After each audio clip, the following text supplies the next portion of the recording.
Have you ever just sat back and imagined what the perfect school would look like? You know, a place where learning is this incredible adventure, something that's totally connected to the real world? So here's the thing. If we can dream it up, if we have all these amazing ideas and passionate people, why aren't these dream schools our reality yet?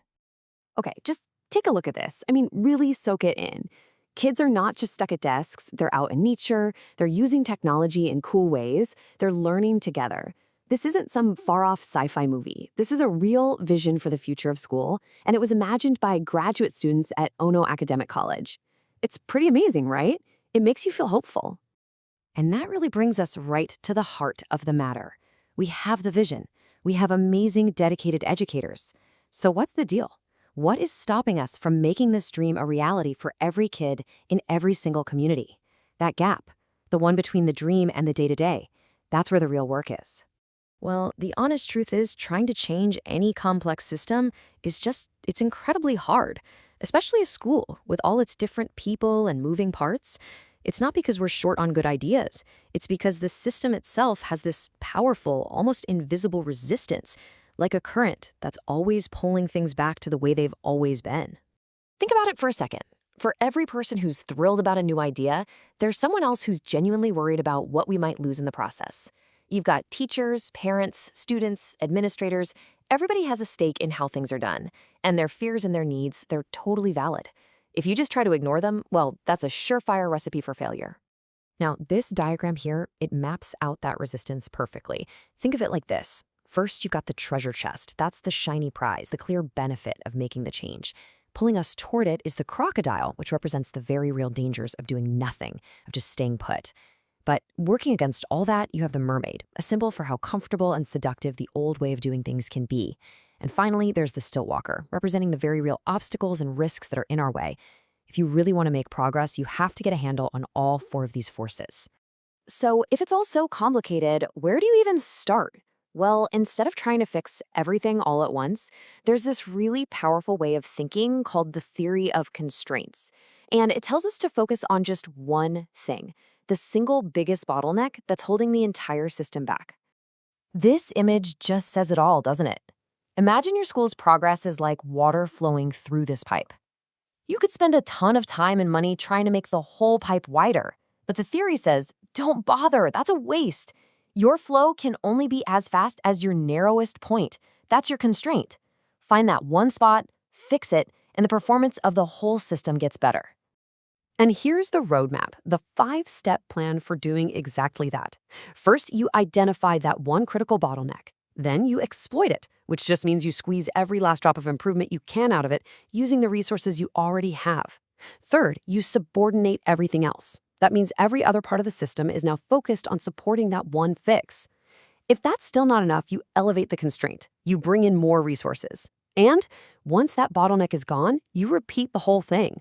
Because in any system, there's always going to be a new constraint. This isn't a one-and-done fix. It's a cycle of getting better and better forever. All right, so theory is great, but what does this actually look like in the real world?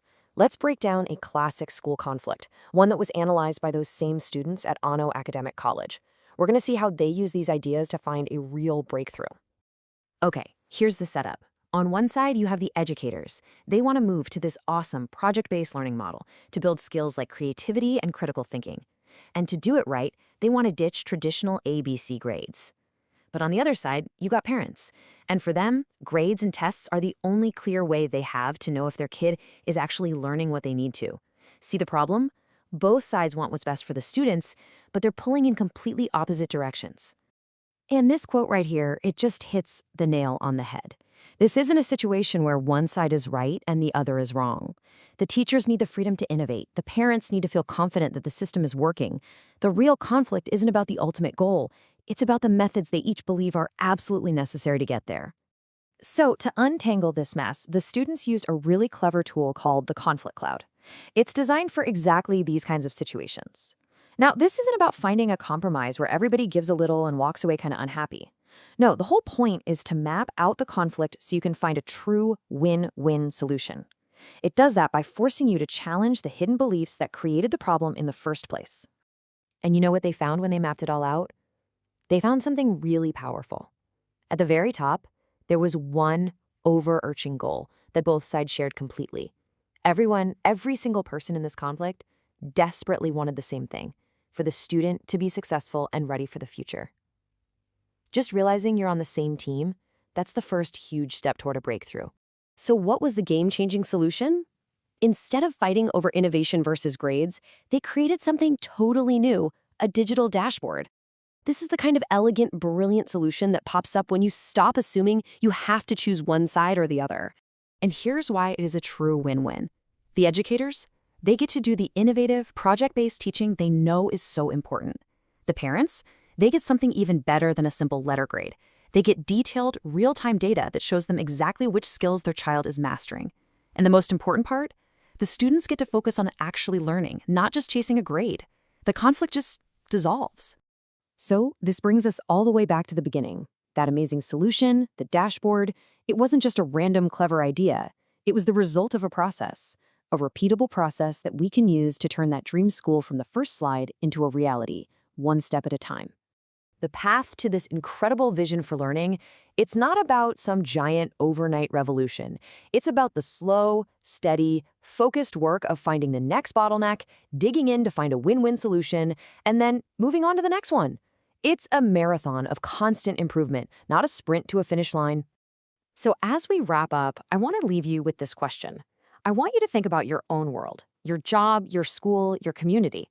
What is the one constraint, the one core conflict that's holding everything back? Because if you can find it, and if you can find that win-win solution, you might be one step closer to building your very own utopia.